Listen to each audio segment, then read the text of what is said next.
Talofa lava and good afternoon. I'm Kiki Rivera, theater artist and playwright with roots tracing to the islands of Samoa, the Philippines, China, and Spain. My work can be found in Samoan Queer Lives, edited by Yuki Kihara and Dan Talaupapa McMullen. Happy Asian American and Pacific Islander Heritage Month, and welcome to the first ever Los Angeles Asian Pacific Film Festival Virtual Showcase, presented by Visual Communications. From celebrating our histories and cultures to mobilizing our communities to be socially and politically active, we present the virtual showcase to keep us connected.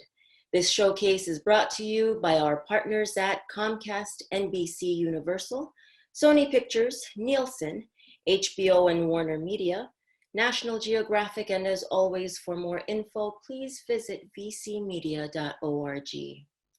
Today, we highlight Born This Way, a new documentary coming out on Pacific Heartbeat. We want to thank our partners, Pacific Islanders and Communications, for presenting this program with us. That's a virtual high five for our friends over at PIC. Our panelists come all the way from Aotearoa, New Zealand. We have Mitchell Hawks, who has a list of directing credits ranging from The X Factor to The Hard Stuff with Nigel Latta. His event directing skills have gained him a go-to reputation for covering high-profile concerts, music awards, and comedy galas. In 2016, Hawks formed his company Ruckus Media with Nigel Latta and producer Arwin O'Connor. Their shows include live broadcast What's Next, and award winner Born This Way, AWA'S Story. And we have Te Awarani Puna, or Awa. Awa is herself an artist, and her story is the center of this new film, Born This Way. Kia ora, and thank you for joining us today. Kia ora. Kia ora. So,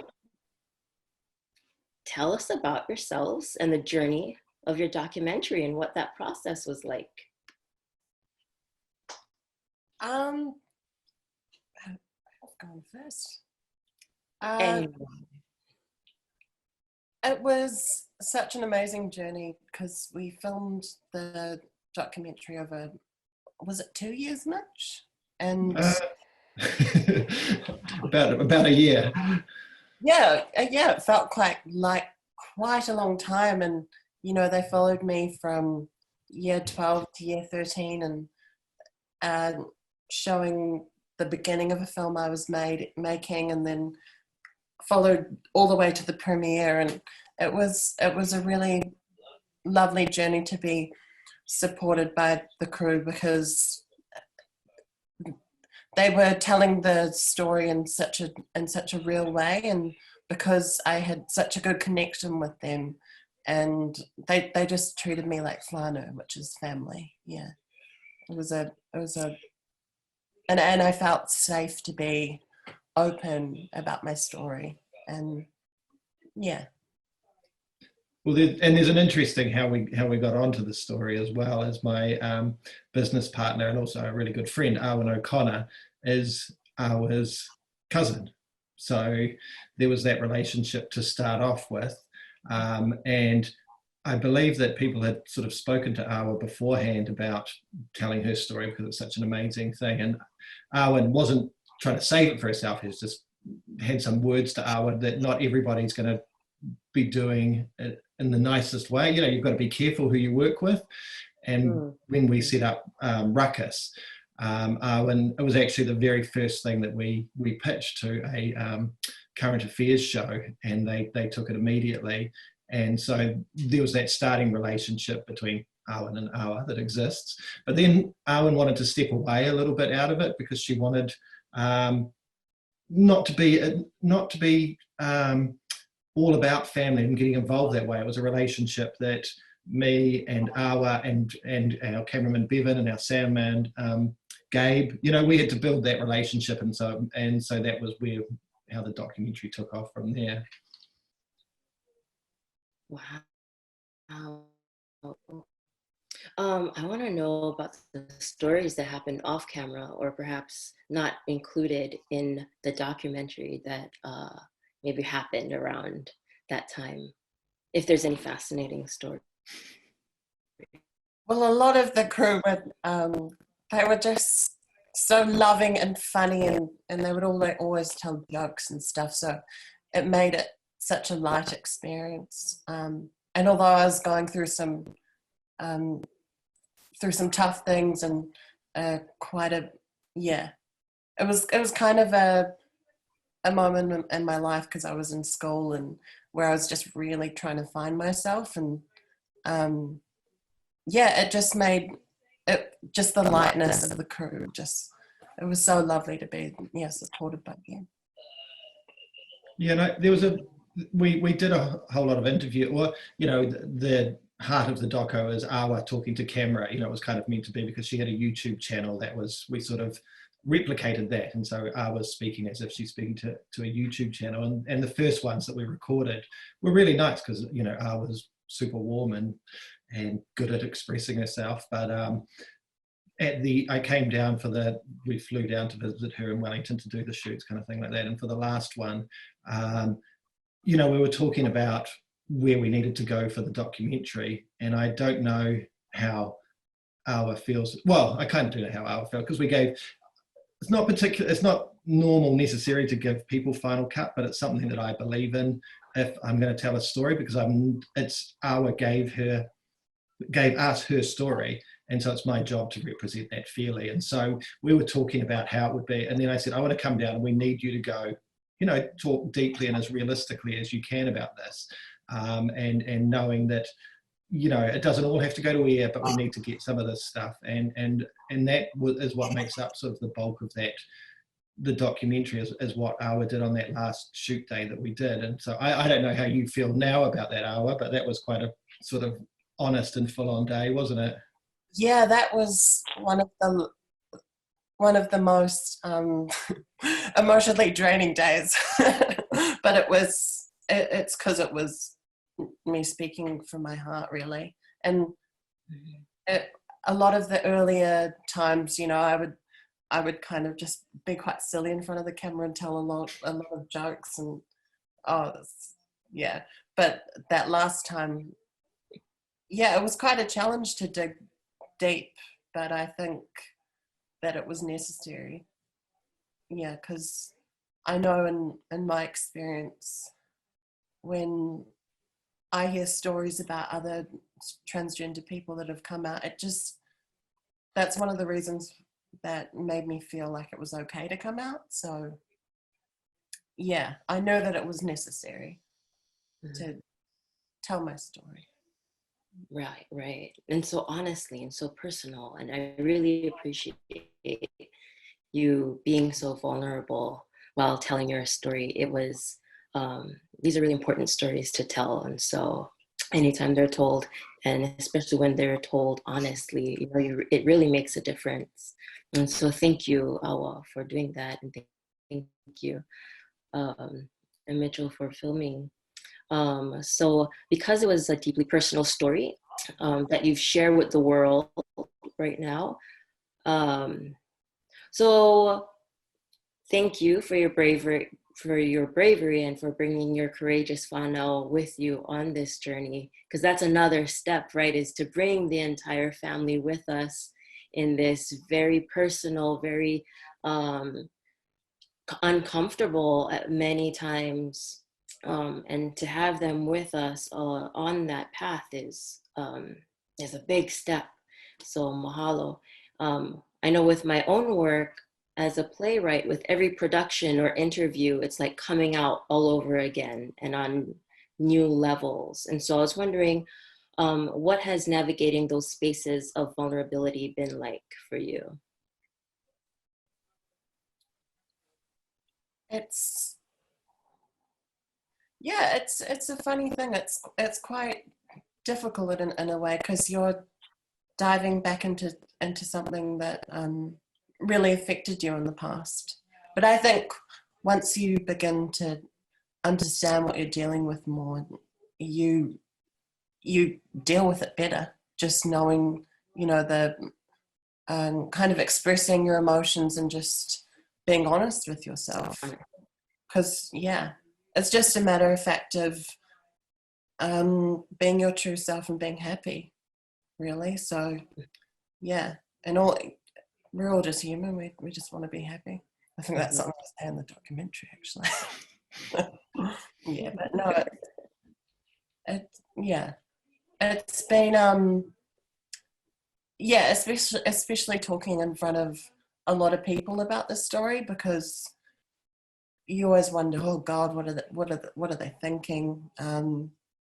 And some people have grown up with such specific values that, you know, that they don't take to it as easy. And even though it doesn't affect them in any way, yeah, some people, but yeah, I think there's a difference between not understanding something and not wanting to understand. And when you're not wanting to understand, I think that's just called like ignorance. Yeah, really. And yeah, it's about acceptance, I think. Yeah. Yeah. Mitchell, did you have anything to add to that? I guess the part of the presentation of the documentary for us was, or for me, was not so much about, well, obviously it's sort of, it is about Awa wanting to, it's kind of hard to express, but for me, when I told the documentary, I wasn't making it necessarily about trans issues or things like that. For me, it was very much about Awa and just this personal story. So we didn't get people fixate, so, you know, and maybe the people that I was talking about, you know, maybe people that don't understand, they fixate on operations and things like that, and genders and all that. And to me, while that's obviously something that Awa has to deal with and think about a lot, for me, the documentary, I wanted it to be about a girl, because Awa was young, she is young, it's 17, about a girl that just needs something to complete, to be who she needs to be. And so we didn't get very detailed about science and medicine and operations. It's just about Awa needing something. You know, it's a story that everybody can relate to. And I think when everybody's looking for something, you know, that completes them, or that they want in their lives, and that's what Awa needs. So it's the story of a teenage girl, and you know, and I think Awa is someone that can tell that story, because there's so much charisma, and there's a lovely support from the whānau, which is we did talk to some other people that actually didn't make the cut, people that didn't have that support, and well, one of them, you know, couldn't even turn up because their family would find out about it and that kind of thing. And that's you know, these really hard journeys. And so I love that Awa's one is a really positive one and an optimistic one, with problems still within it. Mm-hmm. Yeah, I like that. Do you still have your YouTube channel, Awa? I do, but it's quite hard to watch now these days. Just not, mostly just the, like I did such silly stories, like 5 silliest things I've done, and I watch it and I just go, oh my gosh. Yeah, it's just, you know, why did I say that? I sound so silly, but yeah, it's just one of those things. It's like hearing your voice. It's like hearing your voice when you've recorded something and you're like, ah, no. But yeah, I think some of like the story of me coming out was that. I mean, that's still there, and so is me sharing some of my issues. And I think those are the more truthful ones, where I'm kind of shedding and opening up. Because that video where I come out it wasn't made for YouTube, really. It was, and it wasn't made for my YouTube channel. It was actually so I could tell people how I felt without having to explain it over and over again to people at school, because that was such a difficult stepping stone for me. Mm-hmm. And I thought, you know what? I'm just going to put it on the internet for everyone to just, understand a bit more. Mm-hmm. Mm-hmm. And it's a wonderful addition to the film because I feel like it really speaks to today's audience. Yeah, it speaks to that younger crowd who lives life on the internet, and that we're seeing a lot of now. We're even more exposed to these video blogs, these vlogs now. So that was really great. Okay, so next question. And this one is about identity and language. So Samoa has Fa'afafine, Fa'afatama, Aotearoa has the Takatapui, Tonga with Whakaleti. And one of the most refreshing statements regarding gender labels and indigeneity came from Kumuhina and Yuki Kihara on a panel they did at the Honolulu 2017 Biennale, where they both stated that for them, their indigeneity, their culture came first. And so what is your relationship with between individual identity and language? Personally, I identify as Whakawahine, and that comes from a Māori term that has kind of been reclaimed, like the umbrella word for LGBT and queer communities, takatapui, and that was helped. Elizabeth Kerekere, who's a Green MP, helped reclaim that in a book she wrote, just to, because, you know, that was something that was normal before like pre-colonization, and it's something a lot of those beliefs were condemned, sculptures were burnt, and Waiata, yeah, it was. So I think a lot of that is about reclaiming reclaiming our identity, and to be named as someone you're comfortable with. Yeah. And for me, Whakawahine is very true to me. Thank you. Mitchell, do you have any add-ons? Well, no, just as a documentary maker, you know, it's kind of like, I feel that it's just simply my job to use the terms that people are comfortable with. So, you know, throughout that documentary, you know, we were using terms that Awa was comfortable with, and, you know, and that's simply how I just see my job, is to sort of be, you know, represent someone as truly as possible. Awesome. What's the current environment like for the LGBT community there in Aotearoa? I think we have come a long way, and there's still a long way to go. I think that's for a lot of places, and I think it's heartwarming to know that the people who came before and, you know, carved a pathway for us to feel more, to enable us to feel more comfortable to just be ourselves. You know, people who struggled through really, really tough times, not being able to be themselves, and yeah, I take my hat off to them, because they have made it easier for us now, if that makes sense. Yeah.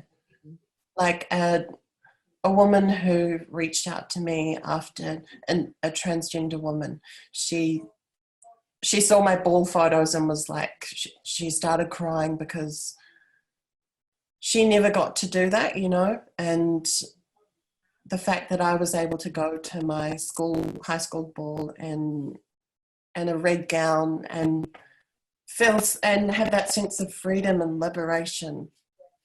It's something that she was very proud of me to have the courage to do that. But the amount of courage you would have to have for that to do, I don't know, 20 years ago or 40 years ago.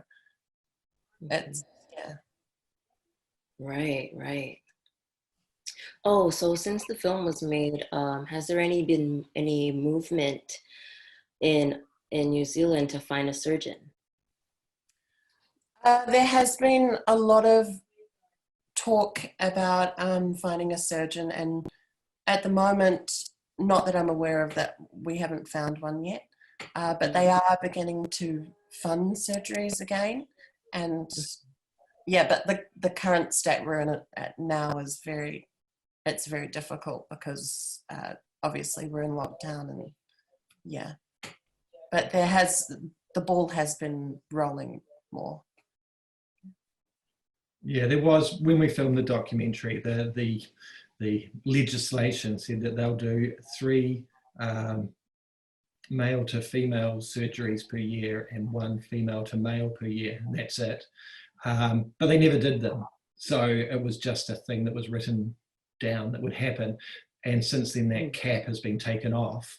But again, it's not moving particularly fast. Like they're not, there's still, yeah, like Awa says, there's no surgeon in New Zealand, I don't think. And it's a very hard process where you have to, people are finding the challenge that you have to research overseas yourself and find a place to go. And so it's all, you know, obviously it's a really big decision, and you want to be there with your family or in the country that you live in, and still that doesn't exist. If you want to do it, you have to fly somewhere and take a gamble that that place is going to be okay. So in some ways it hasn't changed. Absolutely. And I think that's a very big part of it, as well as having the support to know where to even go. And because, you know, there are people where it's the difference between life and death to be their complete self. And many transgender people and LGBT community do commit suicide or attempt suicide because of how much weight that holds on them. And these are our young kids as well, you know, and it's so sad to see. It's so sad to see. But it's about having that support and even knowing where to go and having that trust that you'll be taken care of. And, you know, there are some people who have had botched surgeries because of not going to the right place. And yeah, it makes things even worse. So. Yeah, there was actually a longer cut of the documentary for New Zealand where we had one of those stories in there where somebody went to Thailand, I think it was, and it went badly wrong, came back to New Zealand, and they couldn't even get support for the pain. You know, the what they were suffering with wasn't recognised and so they couldn't get the support for that. And so it was just a really horrendous story of why you'd want to have operations in your own country. Mm-hmm. Gosh. And I think another really big part of it is family support. And from people who have reached out after the documentary, I know that people change their perceptions on what it is to be transgender and have actually gained an acceptance for individuals in their family who struggle with their current situation.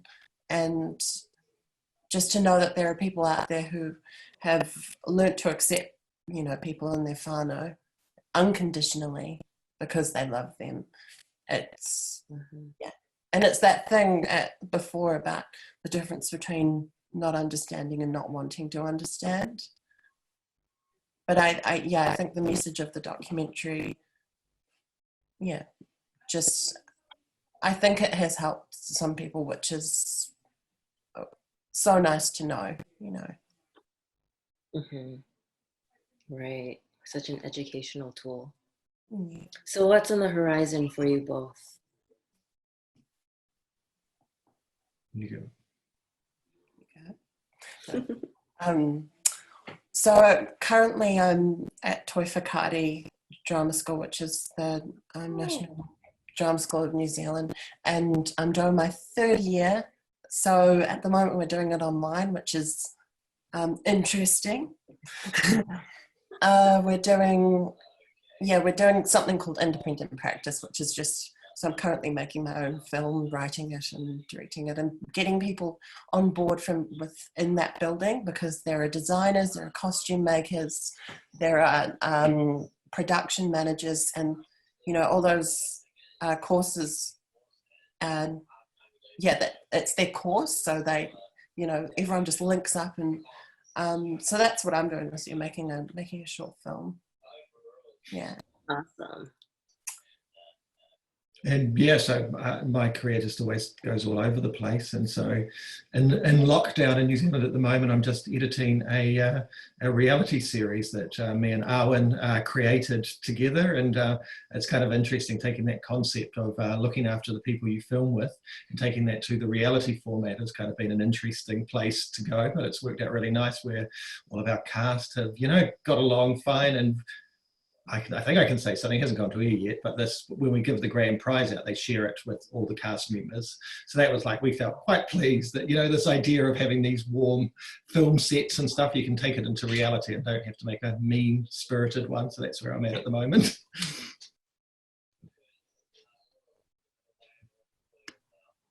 Great. Well, that's exciting. And I can't wait to see what the end product looks for both of your films. Well, that's all the time we have today. Be sure to watch Born This Way, AWA'S Story when it comes out on the current season of Pacific Heartbeat on World Channel. It will play with another great film, The Rogers. Both will air in the US on June 15th, June 16th, and June 21st. Check your local listings for showtimes. And for more information on visual communications, please check out the website vcmedia.org. Mahalo.